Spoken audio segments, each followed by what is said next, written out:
Characters இருக்குது. பச்சை colour வந்து பணத்தை பற்றி சொல்லுது.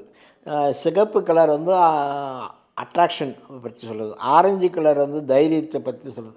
வெள்ளை கலர் வந்து தூய்மையை பற்றி, ஒயிட் நல்ல விஷயங்களை பற்றி சொல்லுது. அது மாதிரி ஒரு ஒரு கலருக்கும் ஒரு ஒரு குவாலிட்டி இருக்குது, ஒரு ஒரு நேச்சர் இருக்குது. அதில் வந்து நான் சொல்ல வந்தது வந்து கருப்பு கலர்.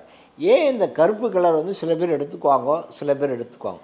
கருப்பு கலர் கொடை வந்து பார்த்திங்கன்னா கருப்பு கலரில் இருக்கும். ஏன்னா அது மழைக்கும் ஒர்க் பண்ணும், வெயிலுக்கும் ஒர்க் பண்ணும், 2 பக்கமும் ஒர்க் பண்ணக்கூடிய வருது.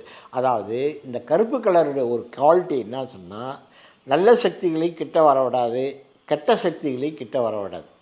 நல்ல சக்தி கெட்ட சக்தி 2யும் கிட்ட வரக்கூடாத ஒரு பலன் வந்து அந்த கருப்பு கலரில் இருக்குது. ஸோ கருப்பு கலர் போடும்போது ரொம்ப ஜாக்கிரதையாக இருக்கணும். சாதாரணமாக பார்த்திங்கன்னா இந்த உண்ணாவிரதம் இருக்கிறவங்க இவங்கெல்லாம் பார்த்திங்கன்னா கருப்பு கலர் தான் போடுவாங்க. எதிர்ப்பு தெரிவிக்கிறவங்களாம் கருப்பு கலர். ஏன்னா அவங்களுடைய